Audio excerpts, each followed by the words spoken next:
How challenging would it be to rewrite history?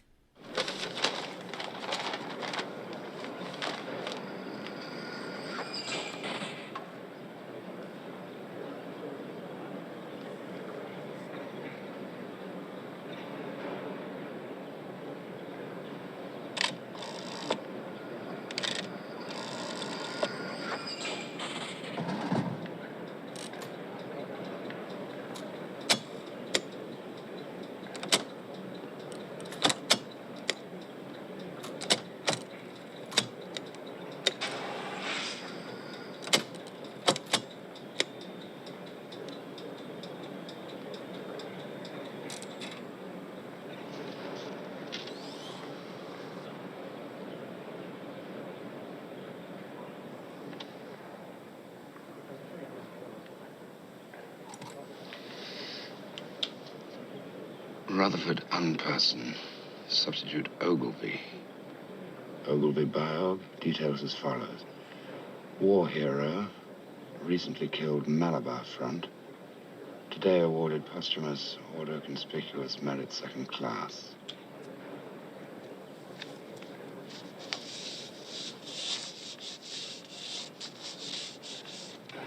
I accuse myself of sabotage.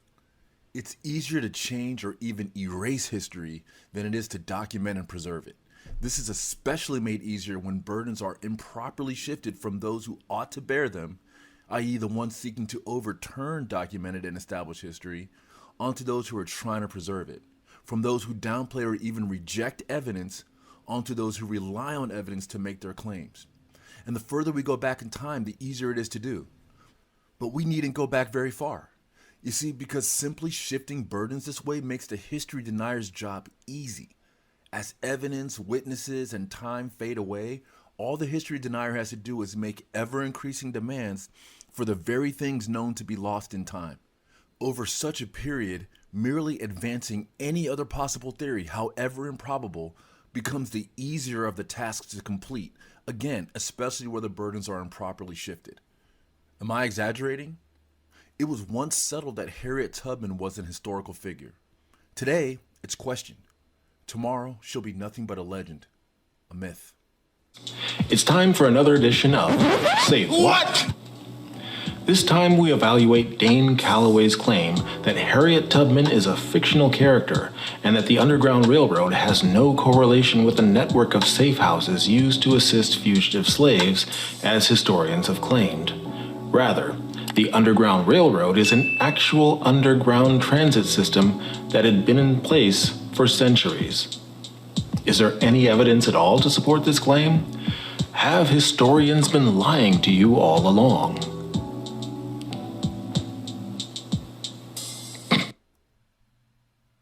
Yeah, but maybe that's too far back in time. Let's turn to something a bit more recent. So all you're willing to say is that you know that Anne Frank wrote part of the diary, but she did not write all of it. Is that no, correct? Perhaps most of it she did not write.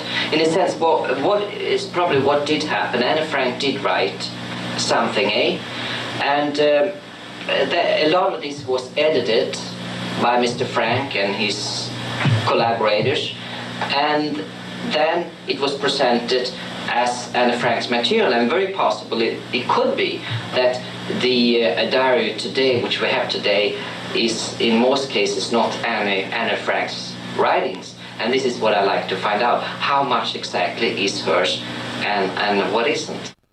Note how easy the denier's job is here. How plausible the alternative theory he advances seems at first glance. You may never have had this question, but ask yourself, when you heard this, did even a kernel, an atom of doubt seep into your mind?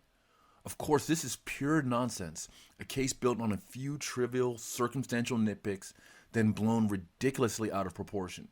The evidence is in favor of Anne Frank, and it far outweighs the spurious claims against it.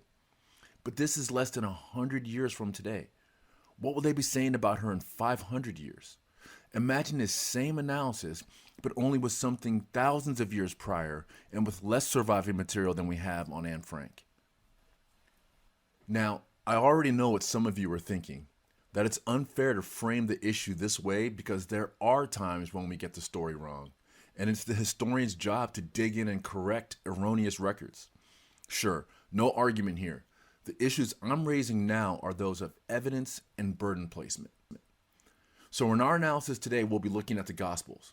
What do they say? Who wrote them? Are they reliable? We'll be looking at the facts surrounding the resurrection narratives and asking what's credible and what's not. For every issue we look at, we'll start with the claim. We'll examine what the claim is and what evidence we have to support the claim. We'll look at who bears the burden of making or debunking the claim. And we'll wrap up with an opinion by me of how strong that claim is on a scale of 1 to 5. Now, you don't have to agree with my rating. You can apply your own values to the same data. The key here is we'll be making arguments primarily on evidence. Claims without evidence will necessarily be discounted. Of course, there'll be some cases where the evidence is circumstantial, and there will even be some cases where we have to draw inferences. In those cases, we'll highlight those facts and analyze accordingly. All the while, we'll recognize that we can't ever get to 100% certainty. 5-star claims will be beyond a reasonable doubt and never beyond any doubt. But we'll cover the methodology in greater detail in a bit. One last thing before we continue. I'm not a religious scholar. That said, we will generally reject scholarly consensus as evidence for anything. We will only be looking at the evidence we have, the actual record we actually possess. There will be some cases where deference to scholars may be necessary for someone like me, for example, translations into Greek, Latin, Hebrew, and in those cases, I'll highlight my deficiencies and likely appeal to consensus. Still, even there, if you are an expert, feel free to challenge those analyses as well. All right, here we go. As we go through, we'll have to deal with at least 4 assumptions from skeptics. When I say assumptions, I mean exactly that. An assumption, a thing that is accepted as true or as certain to happen without proof. Some of these things may surprise you. They surprised me when I started looking into this for myself. But the following 4 things are assertions made by biblical scholars that are no more than a guess. All are made without evidence and many in spite of it. Assumption number 1, we have no idea who wrote the Gospels. Number 2, none of the Gospels are eyewitness accounts. None contain stories from anyone who was there. Number 3, Mark was the first Gospel written. Number 4, the earliest Gospel, argued to be Mark, was written 30 to 40 years after the events at the earliest. It's important that we distinguish assumptions like these, assertions asserted as true without any evidence or worse, despite contrary evidence, from reasonable inferences or circumspect claims based on evidence. For example, the claim that the Gospels are anonymous in that they don't internally identify a writer is a legitimate, circumspect claim, and it's based on evidence. It moves to an assumption when we add in afterwards, therefore those copying and circulating them had no idea who wrote them. That's an assumption, and you're more than welcome to put forth any assumptions like these you want for your arguments, but no one else has an obligation to accept or entertain them. And here, we will not simply accept such claims merely because of scholarly consensus. Assumptions like these here, without more, will be discredited. Before we move on, I want to be clear. The first 2 of these assumptions, that we have no idea who wrote the Gospels and that none of the Gospels are eyewitness accounts, have absolutely no evidentiary basis to them whatsoever. None. Zip. In fact, they contradict the evidence we do have. The priority of Mark has absolutely 0 extrinsic evidence, 0 archaeological or scientific evidence supporting it. Nada. Again, in fact, the evidence we do have roundly contradicts this. Even the incredibly dubious claim that Mark has, quote unquote, intrinsic support for being first is nothing more than reversible, circular, and otherwise outright fallacious reasoning. And with respect to gospel dating, we have, you guessed it, 0 evidence, 0 scientific, archaeological, etc. evidence supporting the chosen dates. And once again, the evidence we do have, for one example, the silence of every gospel on the events past the 80s, 60s, cuts in the other direction. Yet the weight of scholarly arguments, indeed the near entirety of modern scholarship, hinges on one or more of these baseless and evidentiarily unsupported claims. So as we go through and evaluate claims, pay special attention to arguments that base themselves on these, any one of these. That is, wherever you see an argument that hinges on one or more of these assumptions, you should have an even more heightened sense of skepticism about the claim. You'll see that every skeptical argument about the Gospels, all of them, without fail, relies on one or more of these baseless assumptions. And as such, since these are the premises for these skeptical arguments, if they're shown to be baseless, then the rest of the arguments cannot follow, at least not from these baseless assertions. And because the issue of improperly placed burdens will frame so much of what we do here, I do need to spend some time on it. One of the biggest issues, if not the single biggest, in apologetics is the issue of managing improperly placed burdens. And typically, it's the apologist who unwittingly finds themselves at the wrong end of that. It starts with the framing of the assumption set that the discussion is taking place under. So an illustration is helpful. With respect to the gospel narratives, Acts, and the accounts of Paul, for now we'll just call them all collectively the New Testament accounts. There are three potential assumption frameworks concerning the truth and general reliability of those accounts that one can operate from. First is neutrality. That is, the person making the case takes no position on the truth or falsity of the accounts. They aren't presenting argument, rather they're just laying out generally accepted facts without opinion, and nothing they're putting forth hinges on any persuasion beyond that. Such a person will argue something like, I have no opinion whatsoever on the truth or falsity of the New Testament accounts. Because this is rare and also of little value when it comes to argument, we won't touch on that case any further. So that leaves us with the only other alternatives.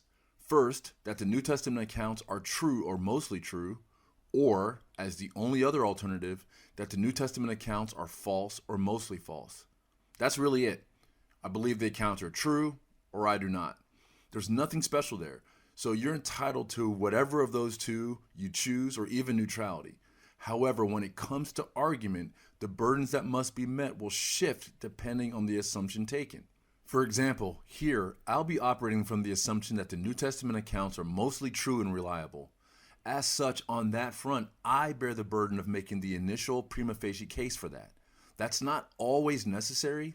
For example, as an apologist, albeit one I describe as skeptical, and by that I mean one who's reached my position by skeptically examining the evidence, but we can talk about that another time. If I'm discussing issues with other apologists who also share my assumption of truth, I have no need to defend it. However, when dealing with a skeptic, an opponent, in this case, one who doubts the truth of the New Testament, I will have the burden of not only making the assumption of truthfulness, but also defending it. However, once I've laid out a prima facie case, the burden of taking that down now shifts back to the skeptical opponent, the one arguing falsity. For reasons we'll explore throughout this analysis, it's my personal opinion that many apologists get this concept wrong. Because as discussed, there is the alternative position, the one that argues that the New Testament accounts are false, either pure myth or kernel of truth, largely embellished by myth, legend. Again, that assumption or set of assumptions also needs to be argued and defended if the opponent is someone like me. It can't merely be accepted as true just because. Often I will accept the framing as true for argument's sake, as it's often helpful to do so in rebuttals, but here in this analysis, I'll not be doing that. Now, if you're not already bored out of your mind with this, there is a reason why this matters, and it's crucial. You can only have one of these assumptions at a time, not both. In other words, you can't make arguments that assume that the accounts are true and also simultaneously ones that assume the accounts to be false. For example, I will be arguing that Jesus claimed to be divine, to be God. I'll be laying out a prima facie case that the evidence supports that claim and that it's true.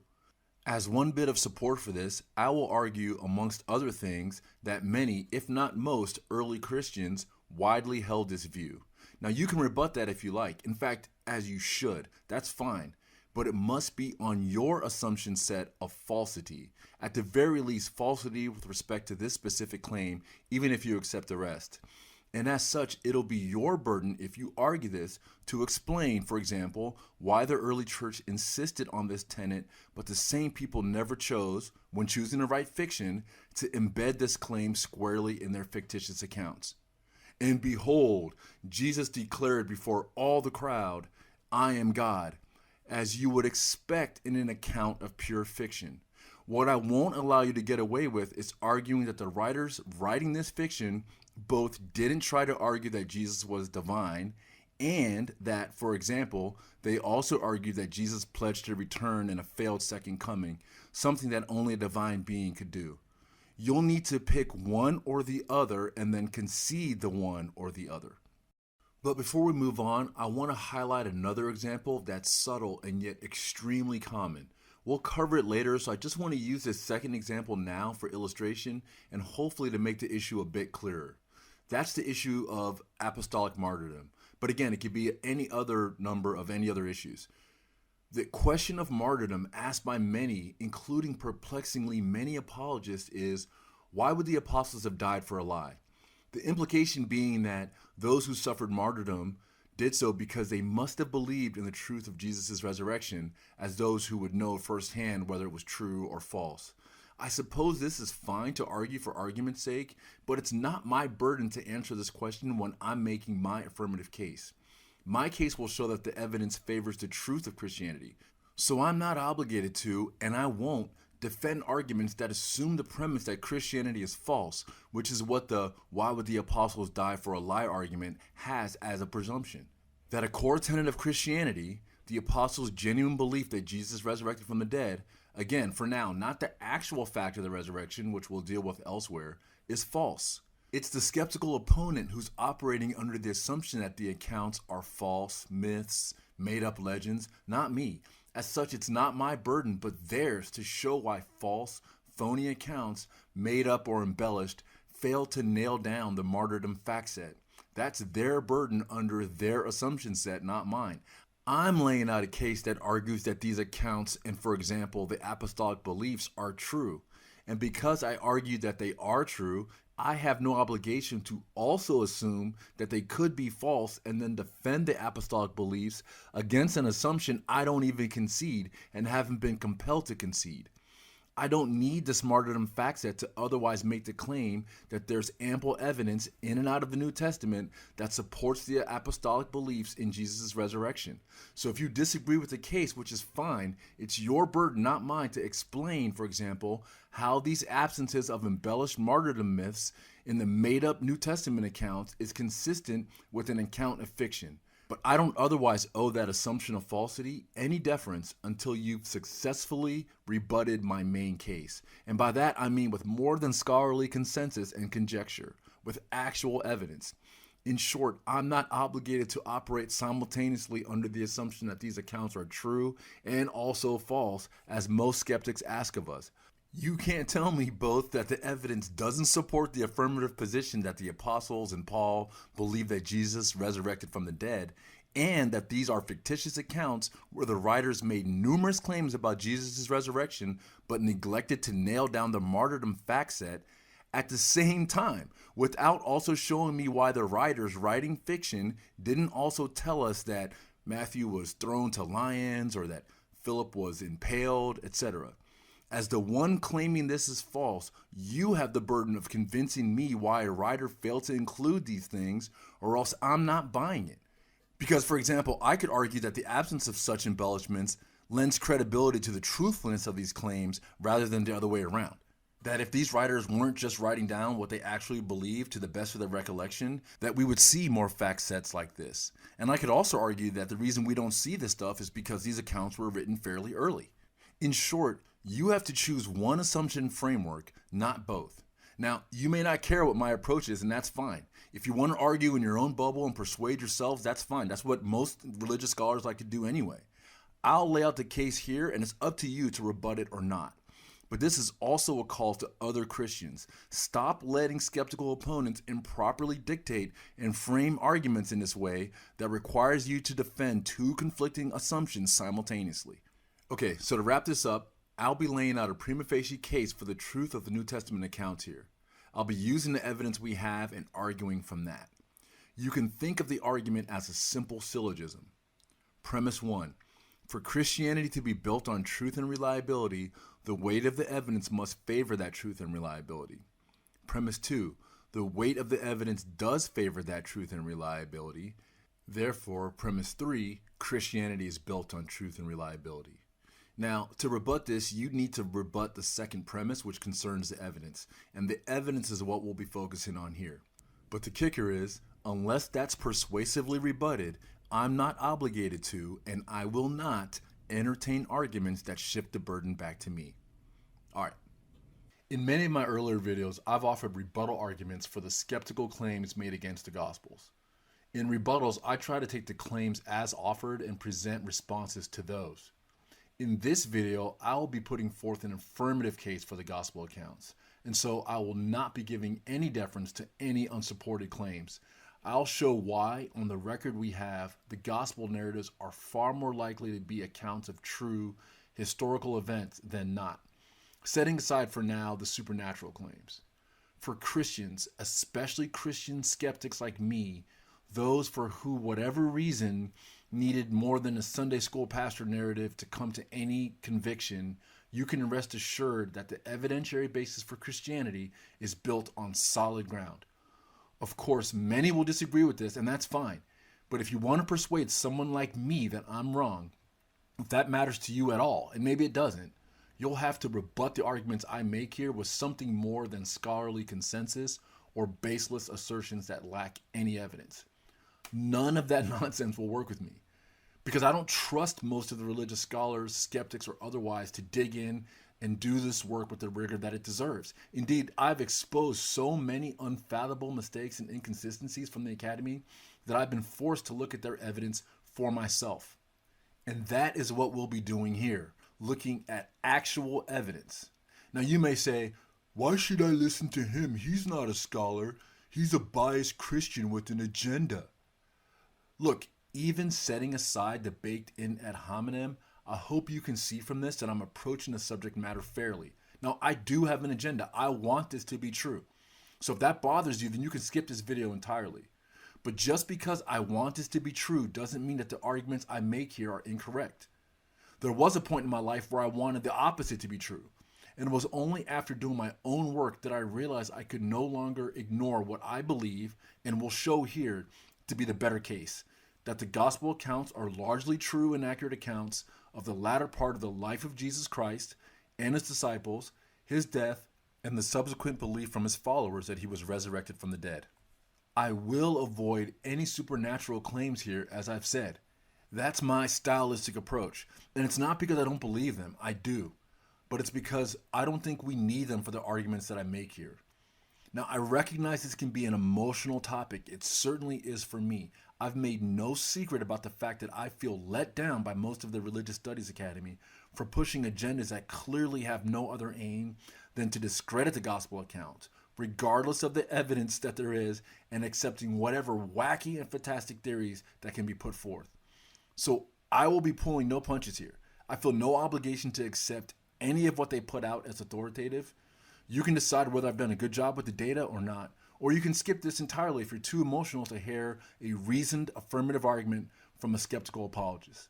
So for our analysis today, we'll be using a 5-star rating system where 1 star means a claim is highly unlikely to be true, and a 2-star claim is a claim that is less likely to be true than not true.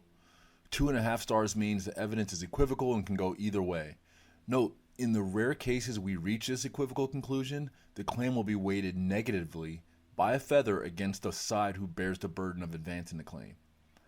3-star claims are more likely to be true than not true, and 4-star claims are highly likely to be true. The rare 5-star claims are those that are likely true beyond a reasonable doubt. For completion, the rare claims of 0 stars will be those that are likely false beyond a reasonable doubt. Now, with respect to burdens, the general rule will be that the position that is trying to debunk a long-established claim or a claim supported by historical evidence will bear the burden of showing why we should no longer trust a claim.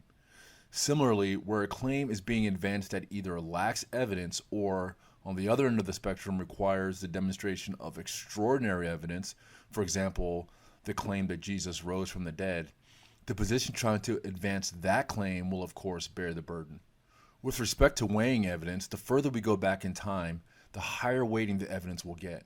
So what might be a 3-star evidentiary claim today may be 4 or 5 stars if, say, it's 2,000 years old. Now, there's sound historical basis for this. We're mostly focused on what types of questions source criticism focuses on. Who, what, when, where, and why was it written? And while there's no general formula for determining what information is best, there are some generally accepted principles that are understood by all biblical scholars and historians. The following principles are by no means exhaustive, and many conform to our common sense. However, they'll be of relevance here, so I've called out a few. 1. Proximity. The closer a source is to the event it claims to describe, the more reliable that source generally is for providing an accurate description of the event. 2. Credibility. If a number of independent sources contain the same message, the credibility of the message is strongly increased. 3. Bias. A source's tendencies or motivation for providing information. Tendencies should be minimized or supplemented with opposite motivations. Bias by itself doesn't discredit a claim, but if it can be shown that the witness or source has no direct interest in creating bias, the credibility of the message is increased. 4. Originality. A given source may be forged or corrupted. Strong indications of the originality of the source increase its reliability. 5. Unanimity. If all the sources agree about an event, historians generally can consider the event proved. 6. Eyewitnesses. Eyewitnesses are, in general, to be preferred, especially in circumstances where the ordinary observer could have accurately reported what transpired and, more specifically, when they deal with facts known by most contemporaries. Finally, though mostly unstated, we'll be using a methodology that borrows from the scientific method. In each case, we'll be starting with a question. Then we'll be presenting competing claims that answer the question as hypotheses. Our null hypothesis will be the default, and the decision of which hypothesis is the null will be based on who bears the burden. The hypothesis we're testing will be the alternative hypothesis, the one advanced to try to disprove the null. We'll then compare the hypotheses and determine which has the better evidence to support it. Where the alternative hypothesis fails, we'll retain our null hypothesis, or we'll reject our null hypothesis where the evidence supports that. After this, we'll assign a rating to the selected hypothesis. For example, question: did Apollo 11 successfully land on the moon in 1969? Our null hypothesis will be that, yes, Apollo 11 did land on the moon successfully in 1969. And our alternative hypothesis will be that, no, Apollo 11 did not land on the moon successfully in 1969. It was staged. We'll examine the evidence and, here, as the alternative hypothesis, the claim that Apollo 11 did not land on the moon will be the one that bears the burden. We'll then examine the evidence for and against the claim/hypothesis and select the one with a better evidence supporting it and assign a rating to it. In case you're wondering, the null hypothesis here would win out and be rated 5 stars, meaning that on the basis of the evidence we currently have, it is highly likely to be true beyond a reasonable doubt that Apollo 11 did land on the moon successfully in 1969. As you can see, even this rating, one that is highly likely to be true beyond a reasonable doubt, doesn't mean that there is zero doubt. But just because there is some trivial subset of doubt about some small portion of the evidence doesn't mean that the entire claim is suddenly in reasonable doubt or false. So we have a pretty ambitious agenda here, and as I've said, this could get long, so I'll mark it all off with chapter markers, but there are a number of topics I think we need to cover in making the case here. Starting with first, what was the first canonical gospel to be written? Now, not only is marking priority definitively wrong, as we'll show, but it's emblematic of so many of the agendas and sloppiness of many, not all, in the Religious Studies Academy, which is why we need to deal with it separately. And because this unequivocally botched issue frames so many other issues in the skeptical narrative, we need to both deal with it first and devote extra time to it. Our next question will be, was there an historical Jesus? After that, if so, were there any eyewitnesses? Then, did those eyewitnesses timely write down accounts? And if so, who wrote what? How did the Epistles of Paul fit in? Did Jesus claim to be divine or God? When were these documents written? What can non-canonical works tell us, if anything? Are the Gospels and Epistles reliable history? What are the facts that support the resurrection of Jesus? And then we'll close with a summary of the argument. Now, each of these warrants entire examinations in and of themselves, but I'll do my best to lay out the evidence we have and the arguments that flow from that evidence as efficiently as possible. Okay, on to the questions. We'll start our analysis with a deep dive into the issue of priority in the canonical Gospels. That is, which of Matthew, Mark, and Luke was written first? And while we can't cover every detail here, I have covered this extensively in other videos. Still, if you haven't seen those or don't have time, we'll cover enough here for someone who's fairly new to the topic, while keeping this fresh for those who think they know all there is to know. The one thing we won't spend much time on, if any, is laying the foundation for the synoptic problem in general. In the interest of time, we'll concede that the Gospels of Matthew, Mark, and Luke all share a literary relationship, suggesting that one or more may have copied from the other. If that concession bothers you, you can look at my earlier videos or myriad other videos, papers, and books on the subject. And for those who've already set their mind on Matthew being first, I'll go ahead and spoil the answer up front. Yes, Matthew was the first canonical gospel written. It's not a close call, and arguments for Mark are not permitted on the record we have. Not without agendas or special pleading. It's not close. And as you'll see, it's one of the most spectacularly botched issues in the entire field of biblical studies. So much so that the fact there's consensus on this across the spectrum, I might add, atheists to theists, liberal scholars to conservative, is a major indictment of the credibility of the Religious Studies Academy and should cause us to, on this basis alone, there are additional bases as well, have significant reservations on any aspect of the field where consensus is claimed. We reject scholarly consensus here as nothing but pure drivel. We don't care about it. It's not evidence.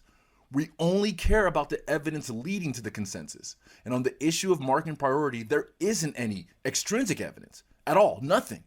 Nada. All of the extrinsic evidence from multiple traditions places Matthew first. Everything. No exceptions. No debates, all of it. And concerning so-called intrinsic evidence, you'll see that all of the original arguments for marking priority have been so embarrassingly and shockingly discredited that no modern scholar relies on them. And the surviving intrinsic arguments for marking priority all depend on circular, reversible, or non-existent reasoning. Reasoning that in most cases equally favors Matthew, if not more so. So let's get to our first question. Which of the canonical Gospels was first to be written? Given that all of the historical evidence we have, unquestioned for over 1,700 years, places Matthew first, our null hypothesis, the default, will be that Matthew was the first canonical Gospel written. This means that the alternative hypothesis here, the one that bears the burden of disproving our default, is that Mark was the first Gospel written. This is exactly how the burden should be placed, and no other shift of burdens is intellectually honest on the record we have. This right here is where many start to get the issue wrong. Unless those advancing a case for Mark can show why we must displace Matthew from its evidentiary and historically supported place as first, and show us with evidence, then Matthew is the first canonical gospel written. Full stop. So we'll start our analysis with the first bit of historical evidence we have that associates the names of Matthew and Mark with anything that could potentially be the canonical Gospels, and that is the evidence we have that survives from Papias. The original texts written by Papias have long been lost to history. His work, a 5-volume set titled An Exposition of the Oracles of the Lord, was an attempt to explain certain deeds and sayings of Jesus Christ and included information from oral sources as well as literary sources.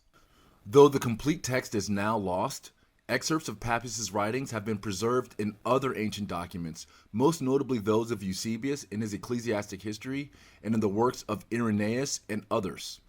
While there is some debate, it is generally accepted that Papias was writing during the reign of Emperor Trajan, somewhere between 98 and 117 AD, with some suggesting dates as early as 80 AD and a small few who baselessly pushed the dates as far as 160. Regardless, as scholar Richard Bauckham notes, quote, "For our purposes, it is much more important that, whenever Papias actually wrote, in the passage we shall study, he speaks about an earlier period in his life, the time during which he was collecting oral reports of the words and deeds of Jesus," end quote. Bauckham notes that though he refers to events as occurring presently, Papias is writing about past events, a style of writing known as the historical present. And while there's a lot to say about Papias, and we'll cover him again later when we talk about authorship, for now we'll focus on the surviving fragment that has the most relevance to the issue of priority, which reads, "This also the presbyter used to say, when Mark became Peter's interpreter, he wrote down accurately, although not in order, all that he remembered of what was said or done by the Lord.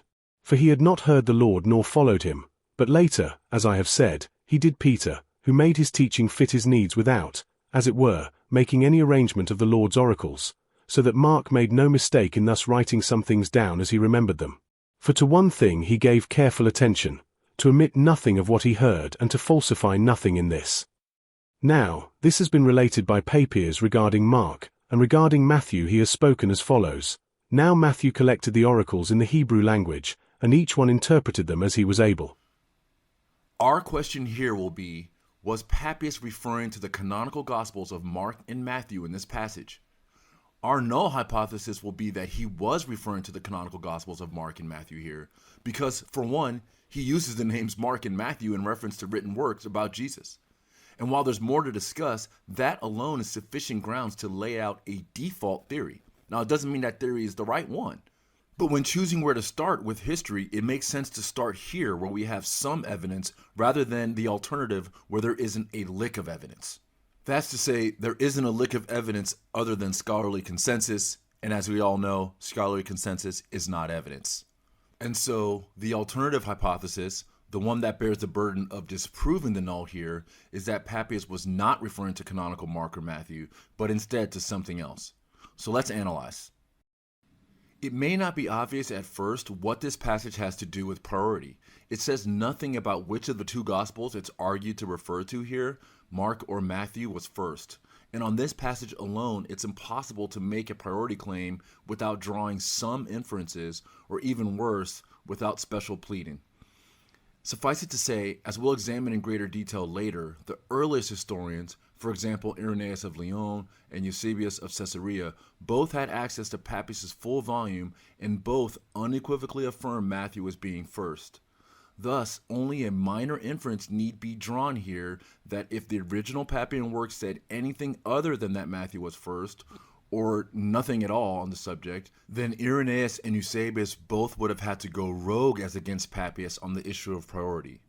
Thus, it's more likely than not that Papias said nothing about priority or that he affirms Matthean priority.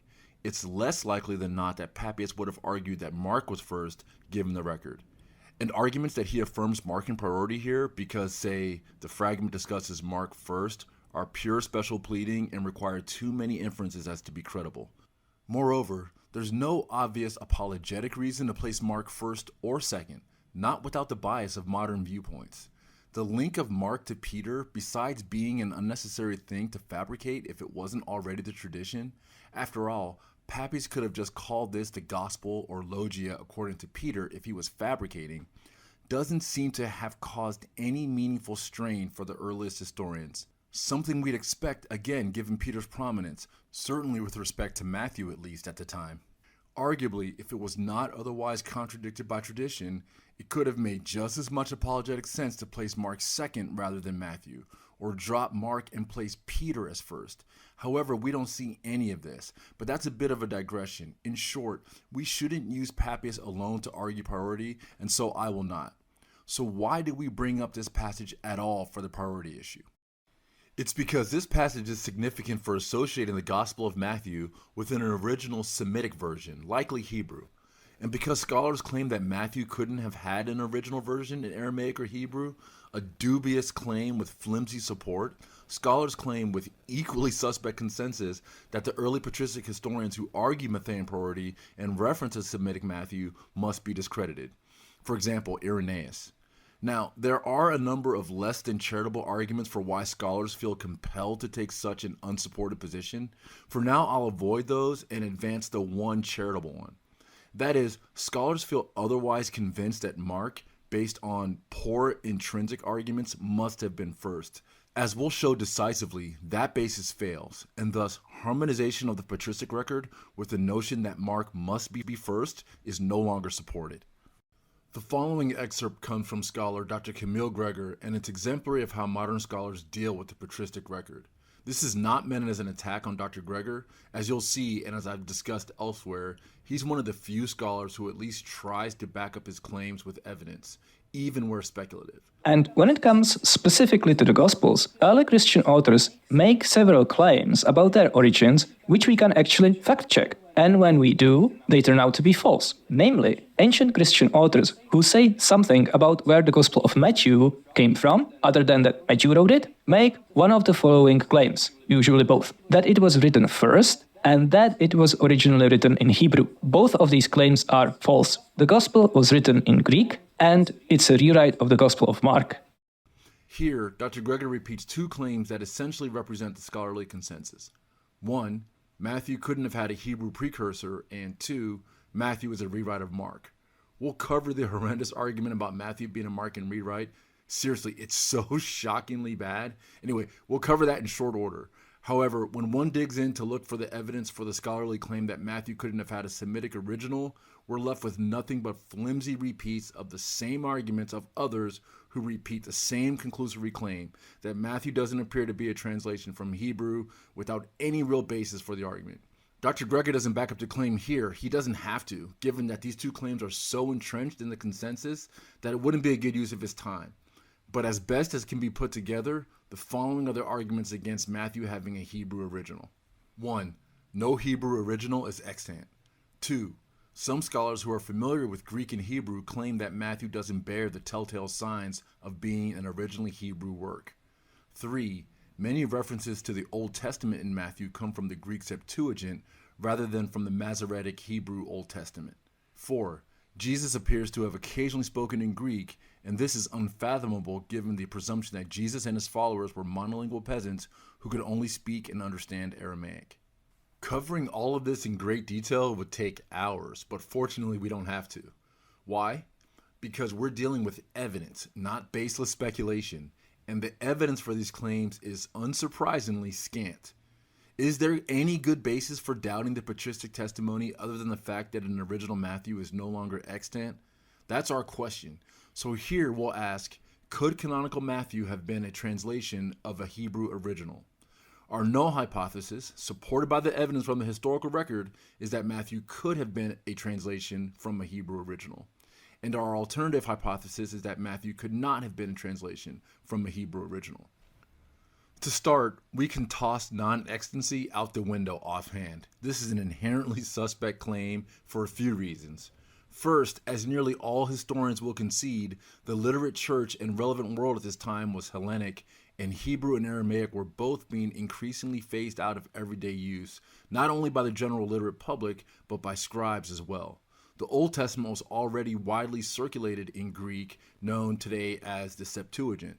And in fact, in the first century, very few Hebrew writings survived for a number of reasons, despite the Jewish/Hebrew culture being one of literary works and documentation. As a Greek version of Matthew would have begun to circulate, there would have been less interest in making, and in terms of comparative magnitude, less capability to make copies of a Hebrew Matthew in such a cadence that it would survive the centuries one would need in order to have surviving copies today. So this objection can't be a credible basis, especially not when most modern scholars remain convinced about the existence of a totally hypothetical, and as we'll discuss later, totally unnecessary document called Q, which has absolutely zero direct references in anything preserved, as contrasted to the distinct and continuous references to a once existing but now permanently lost original Hebrew Matthew. On the issue of whether Matthew could have been a translation from an earlier Hebrew document, we start with the evidence. Here, multiple historians offer this testimony. For now, we'll concede that they all trace their claims back to Papias, even though it's worth noting that Irenaeus at least also claims to have had other sources. And as a brief digression, this is as good a place as any to eviscerate the horrendous and utterly baseless argument that claims are not evidence. It's such an obviously bad argument, but it gets repeated so much that we need to get some clarity. Look, claims are not proof. No evidence is proof. But to say that they are not evidence is ridiculous and doesn't merit any more discussion. So if your response is going to be, nuh-uh, I don't think the apologetic historian's claims are evidence, just save it. Suspect and baseless arguments like that get no quarter here. Anyway, back to the topic. Most scholars argue that canonical Matthew has such good Greek as to betray no telltale signs of being a translation. To the uninitiated, as I once was, this consensus seems persuasive. I don't know any of the classical languages, and so since most scholars say so, it must be true. Or so I once thought. This argument is passed off as uncontested, but when I dug into the record, that turns out to be a simplification. Yes, to scholars who learned some Greek and Hebrew in graduate school, canonical Greek Matthew seems like a miracle if it was translated from Hebrew. But for scholars who are exceptionally conversant in both first century Hebrew and Koine Greek, scholars such as the late Claude Tremblay, Jean Carmignac, Richard Lindsay, and others, reconstructing a Hebrew original from canonical Matthew, and for that matter, Mark as well, was persuasively doable. Carmignac argues, quote, "It has sometimes been remarked that specialists in the New Testament have too great a tendency to isolate themselves in Greek grammar and neglect the study of Semitic languages, whereas specialists in the Old Testament, more accustomed to the Hebrew, recognize more easily the traces or carbon copies of Hebrew in the Gospels. This is perhaps true for some. In any case, it is true for me. My 11 years of work on the books of the Chronicles had prepared me for the study of the manuscripts of Qumran before I embarked on the study of the Gospels." End quote. Carmignac goes on to state that he was, quote, "absolutely dumbfounded," end quote, to find how easy it proved to find Hebrew origins in each of the synoptics. In 1953, Claude Tremblay, a French Hebrew scholar, published a book dedicated to Hebrew thought. He then worked for years to produce a Hebrew-Greek dictionary. As he did this, he was overwhelmed by how easy it was to back-translate the Gospels into Hebrew. Of note, the citations for these comments are on the screen. I also want to thank YouTuber Hold to the Rod, whom I'll link in the description, for turning me on to these scholars and some of these counter-arguments, or else finding them would have been much harder work. Now, again, I can't examine these works. I don't have the training, luckily for you. But also, to your great fortune, I don't need to. The argument rests on the assertion that since evidence of such a translation isn't obvious to some scholars, it therefore necessarily couldn't be a translation. Of course, that reasoning is a non sequitur fallacy on its face. But even accepting that argument as viable, other scholars with expertise in the field have reviewed the works extensively and come to differing opinions. And that's all we need to show that the claim of an uncontested consensus is baseless, as is the certainty with which modern scholars reject this possibility. Without more, we have no basis to reject the possibility that the testimony from Papias on this issue is true. So would such a translation, which we'll concede is really well done if it was one, be really that difficult work for a literate writer born and raised in the multilingual Hebrew/Aramaic and Greek-speaking world? We have examples that suggest otherwise. For example, Josephus, an historian fluent in both Hebrew and Greek, who wrote a Hebrew version of Jewish lore, as expected now totally non-extant, and translated it into Greek, said translation also showing no sign of being a Hebrew original. We also have Paul, who we know wrote in Greek and was also fluent in Hebrew. In fact, many scholars are beginning to recognize that the evidence is better that the first century Judeans were in a multilingual culture where speaking multiple languages would have been the norm, not unlike the region today and most other areas outside of the United States. Papias himself says many people attempted the translation as best they could. Again, if true, then some of these would have been better than others. But the idea that such a task was unimaginable certainly didn't seem to be so to Papias. If the only argument is that canonical Matthew couldn't have been a translation of an earlier language because it doesn't look like one to modern scholars who learned Greek and Hebrew in graduate school, this is surely not enough, baseless conjecture as it is, ungrounded in evidence, to cause us to disregard these proximal historical sources. Not when scholars dedicated to this same work demonstrably argue otherwise. Sure, we are permitted to disregard the early historical sources where there's evidence warranting that, but not merely because of scholarly whims and conjecture. So on the third point, why would the translator of Hebrew Matthew use the Greek Septuagint quotations rather than those from the quote-unquote original Hebrew Old Testament? Well, some of that has been answered.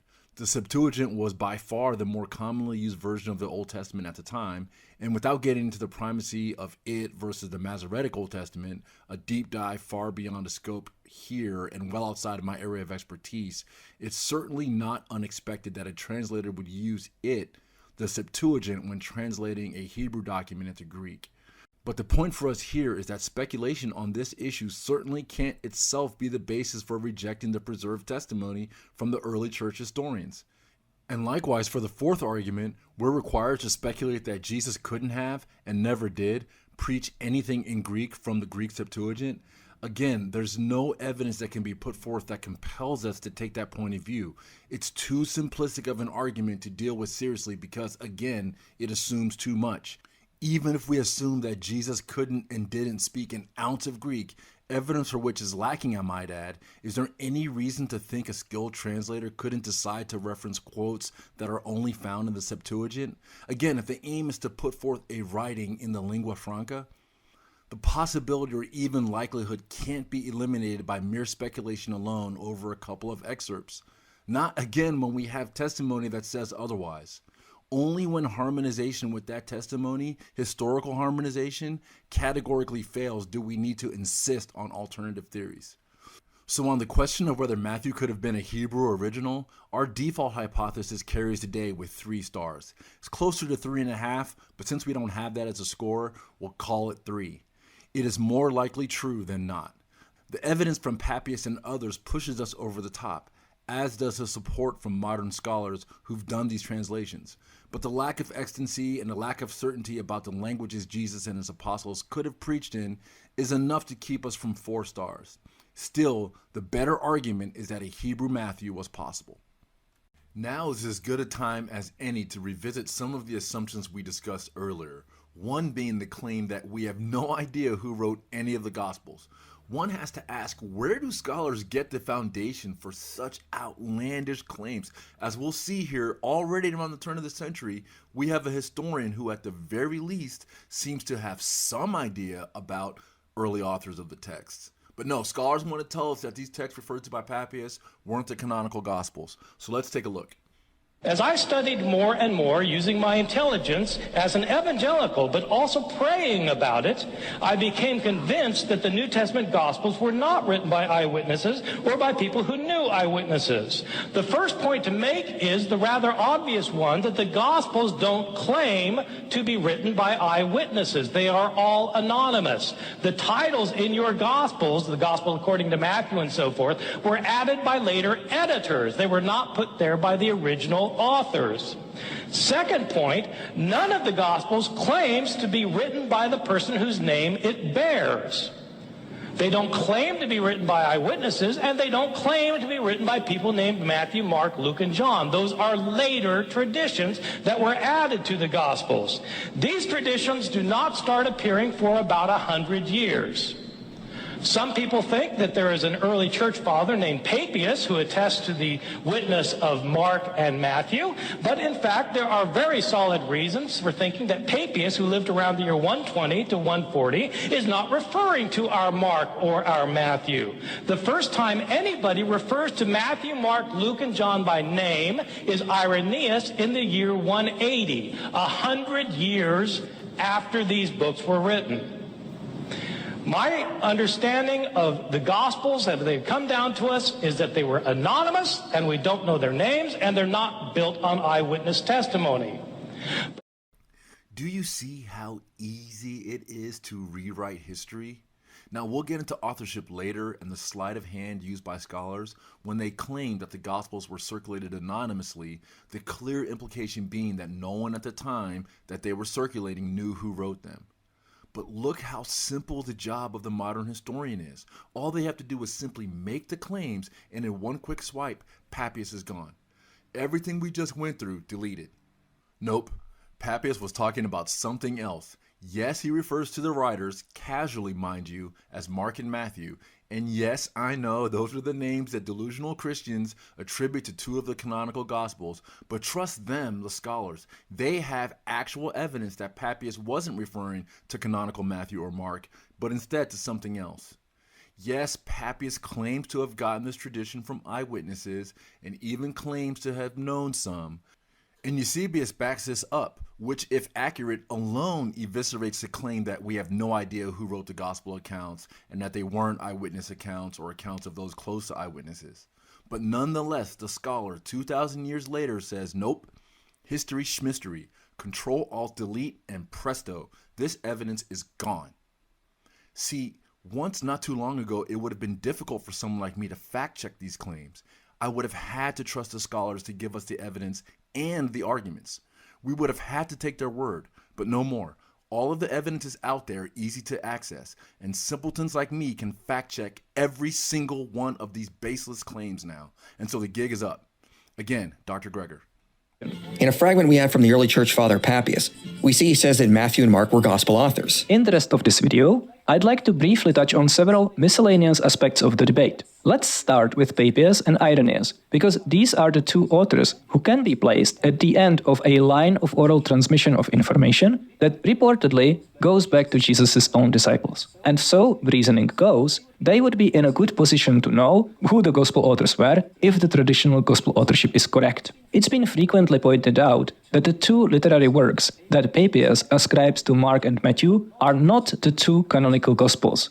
In fact, the word evangelion appears nowhere in the surviving fragments of Papias. I want to point out that we actually have texts that fit Papias' descriptions much better than the two canonical gospels.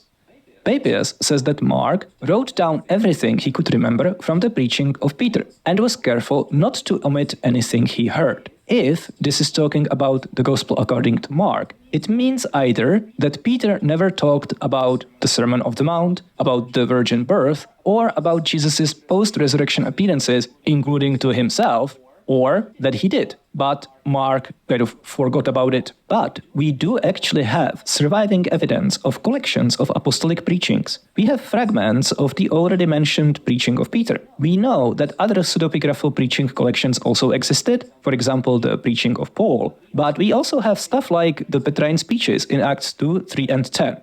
It's been suggested that these might come from an existing text. For example, because they function as independent literary units. They are only minimally connected to prior narrative, they don't refer to events unique to Luke Acts, and so on. And, interestingly, they sound like speeches that a Christian apologist around the turn of the 2nd century would give, and similar to what we actually see in 2nd century apologetic literature. I propose that Papias identifies Mark not as a gospel author, but as an author of a collection of Peter's teaching, roughly comparable, for example, to the Enchiridion of Epictetus, not the one from the Adventure Time. If this is the case, then it much better explains what Papias actually says. Similarly, Papias doesn't say that Matthew wrote a gospel, but oracles in the Hebrew language. And again, Papias, describing a collection of Jesus' sayings, similar, for example, to the Gospel of Thomas, is a much better explanation of what Papias says. In fact, it's not just a better explanation, it's the best explanation. Additional evidence that Papias is not talking about the canonical Gospels comes from the fact that he apparently had nothing to say about the authorship of Luke and John. That's surprising, especially when it comes to John, because Papias reportedly knew the first epistle of John and heard from companions of Jesus' disciples, including not just one, but two different Johns. So if the Gospel of John was actually written by Jesus' disciple named John, why don't we have a fragment from Papias talking about this, other than, the presumably bogus citation in the anti-Marcionite prologue to the Gospel of John that I've already mentioned? What explains this silence? What if, by the time Papias wrote, Mark, Matthew, Luke, and John were not yet known as gospel authors? That would explain it, right? Alternatively, and this has also been suggested, Papias did talk about the authorship of Luke or John, but nobody quotes him because what he said disagreed with later identification of the authors. For example, Papias might have attributed the Gospel of John to a different John than someone like Eusebius, and so Eusebius didn't quote Papias on that. Okay, you heard it.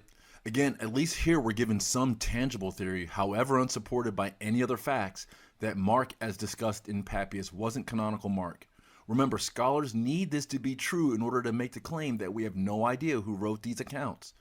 If the testimony of Papias is even remotely true, then that baseless claim of we don't know and early historians didn't know either who wrote these goes away and history is preserved.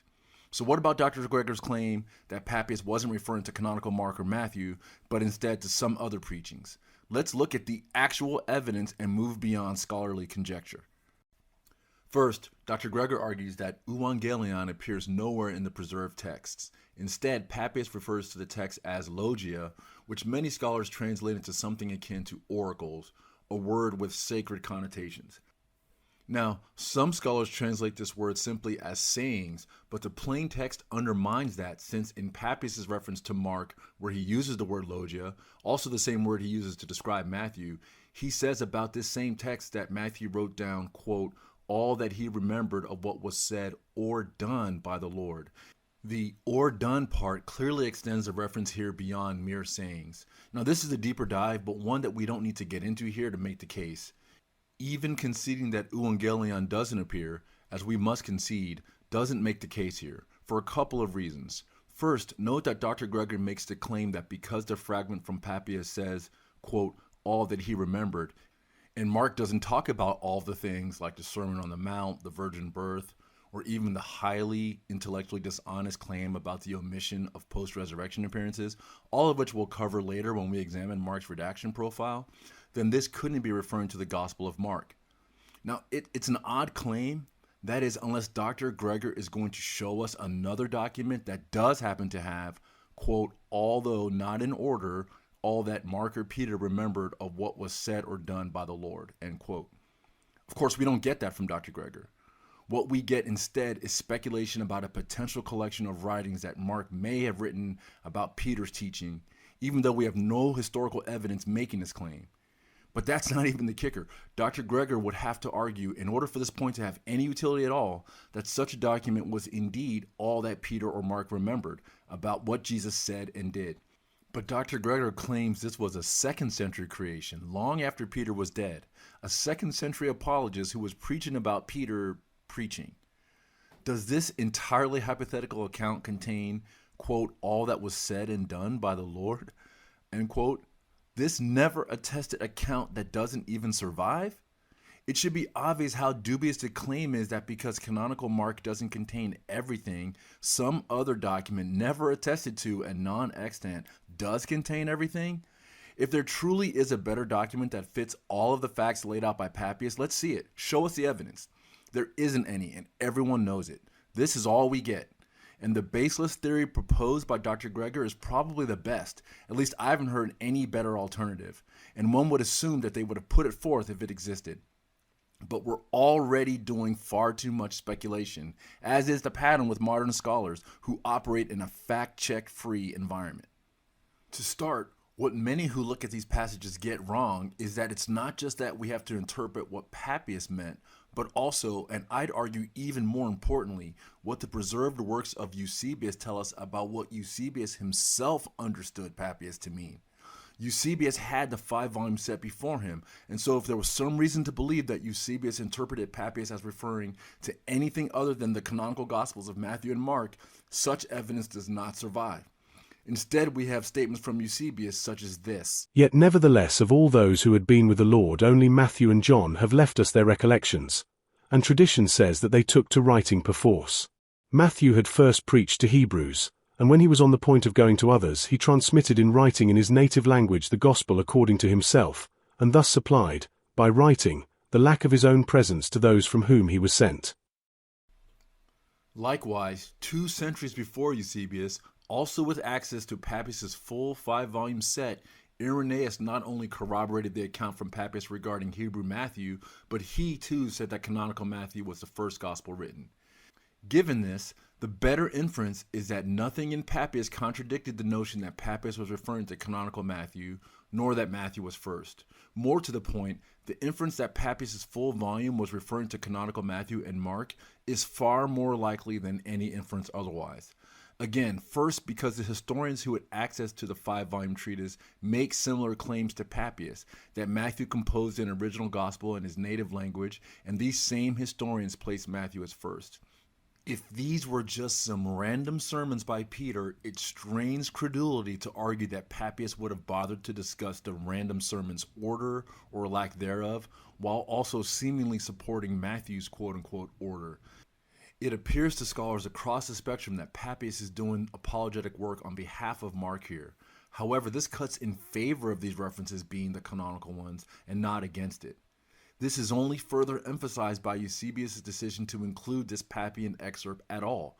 Again, it's difficult to imagine that Eusebius would bother to include this fragment and then go on to make the definitive claims he makes unless he felt that they supported early testimony concerning the canonical Gospels so cherished by the 4th century time he was writing.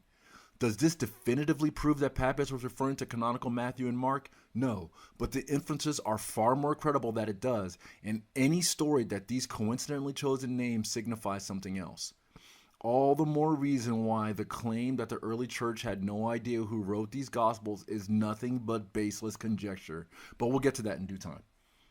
Lastly, let's quickly turn to the argument made from silence about Eusebius' work not referring to canonical Luke or John, and so that's somehow casting doubt on whether Papias was referring to canonical Matthew or Mark. Even saying it aloud sounds silly. We can't do a deep dive here, and again, we don't have to. We'll cover Papias a bit more when we discuss authorship, but if you're interested in more than that, Professor Monte Shanks has published an extensive work on Papias, which I'll link in the description. When one examines Papias, he's expressed about his desire to focus on those who witnessed Jesus personally. While it's only an inference, this could easily explain why he said nothing about Luke, or for that matter, nearly anything from Paul, who even skeptical historians agree was well known at this time. It also appears, again, as covered extensively in the works by Richard Bauckham and Monte Shanks and others, that Papias may have claimed to have known John the Apostle, and Eusebius may have had reasons for challenging his claim, and thus may have minimized references to canonical John. All fair points, but given the conjecture, we won't put weight on any of that here. We will cover this more when it comes to authorship. Still, one additional point is that, again, it appears that Papias here is making a defense for Mark and possibly also Matthew. Mark for being out of order and having omissions, and Matthew for being a translation and not the original Hebrew that someone like Papias may have preferred. Again, this is all conjecture that's only put forth to rebut and negate other conjecture. The simplest answer here is the one we'll also go with. We don't have Papias' full volume anymore, and so we can't make baseless claims about what else he might have said or not without it. So turning back to our question, was Papias referring to canonical Mark and Matthew? Our null hypothesis, as expected given the evidence, carries the day. And I'd rate the strength here as 3 stars, just barely under 4. Besides the references to names associated with the canonical Gospels, Mark and Matthew, and discussions about their order, which seem to go beyond discussions about never attested, non-extant preachings, we have later historians in Irenaeus and Eusebius, amongst others, who had Papias' full works and who corroborate, at the very least they don't contradict, the position that Papias was referring to canonical Mark or Matthew. With appropriate historical methods, this favors the claims as at least more likely than not. Still, we don't have all of Papias' works, and we don't have enough to make a definitive claim that Papias was referring to canonical Mark and Matthew, such as to warrant 4 or 5 stars. Again, this is close to 4, but it's just a tad shy of that mark, 4. That mark, not the canonical one. Sorry for that. Couldn't help myself. Alright, let's play a mind game. Imagine you're in your parents' attic and you come across a worn-down book chapter with a date to the early 1960s. Though most of it was missing, in it you saw an excerpt from a newspaper article that's seemingly from the late 1950s that said something like, quote, "Martin laid down Ringo's work as best as he could. Meanwhile, McCartney organized his material in a Liverpool dialect, but everyone did their best to interpret it," end quote. Now, what would be the obvious inference so far about who this was referring to? Would you need any help figuring out the obvious default on this alone? Now imagine that a later chapter of the book says that Ringo Starr, Paul McCartney, John Lennon, and George Harrison went on to form the Beatles, and tradition has it that Paul recorded the first song of the debut album. Okay, now imagine that you called me about this and you asked me, do you want to know a secret? And I say yes, and I head over. And when I get to your location, I see you standing there across the street, twisting and shouting for me to hurry over. You tell me I found some very early evidence concerning the Beatles. Excited, I tell you I'm going to go share this with my music historian friends, and I'm going to get back to you. When I come back to find you a couple days later, I have a look of misery on my face. I tell you, I have some bad news. My colleagues and I don't think this early writing was referring to the Beatles. You ask me why, and I go on to explain that, well, it doesn't say that these were songs or lyrics or even music tracks, and there's no evidence that Paul ever recorded a song or anything in a Liverpool dialect. And we all thought it was strange that the writer didn't mention John or George as being part of the band, which would be odd since elsewhere he claims to know people who knew them. And no one really knows what early people were saying about who wrote the first track of the debut. So, sorry, this excerpt has nothing to do with the Fab Four. Now, you would say I was a dreamer, and that I'm not the only one. Alright, sorry for that, folks, but the whole point of this is to illustrate just how silly some of this stuff is, and how silly it is to deal with religious scholars and their baseless conjecture. Are we really supposed to believe that Papias, or Eusebius, or Irenaeus, or anyone else was really confused about who these people were and what they were writing about? Guys, it strains all credulity. Actually, before we move on, there's one additional objection to Papias that we'll cover during the authorship analysis, but I want to flag here. And that's the notion that Papias is unreliable because scholars claim he gets some facts wrong or even exaggerates. And additionally, Eusebius seems to have a low opinion of him. And thus, because of these things, we're supposed to disregard Papias' entire testimony. I hope it's clear by now why such claims by religious scholars need to be scrutinized, and we will. But for the issue of priority and the tradition of linking some early written accounts described by Papias, again, more likely than not to be the canonical Gospels of Mark and Matthew, it's an especially suspect rebuttal. Whether Papias is reliable or not says nothing about the fact of whether Papias received this information by tradition. Now, there is a relationship, but it should be obvious that they don't necessarily go hand in hand. To illustrate, assume for the sake of argument that Papias reports a fact he received, but a later analysis demonstrably shows the fact to be wrong. There are a few broad explanations. One, the source providing the tradition could have been wrong.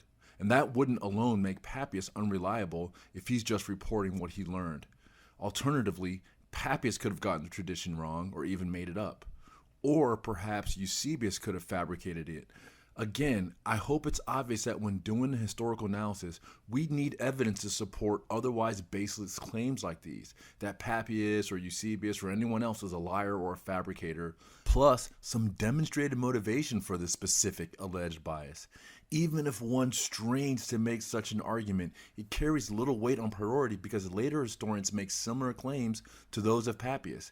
And even if one argues that all of that originally comes from Papias, and as we've shown, the record doesn't require that, it would still not cast doubt on Papias' reliability. In fact, the inference is stronger in the other direction, since he's so often cited. So we'll cover this more when we examine the arguments against Papias' reliability later, but remember, skeptics need Papias to be discredited no matter what the grounds. They're desperate for it, because this evidence alone obliterates the already dubious claims that early historians didn't know and weren't in a better position to know who wrote the Gospels.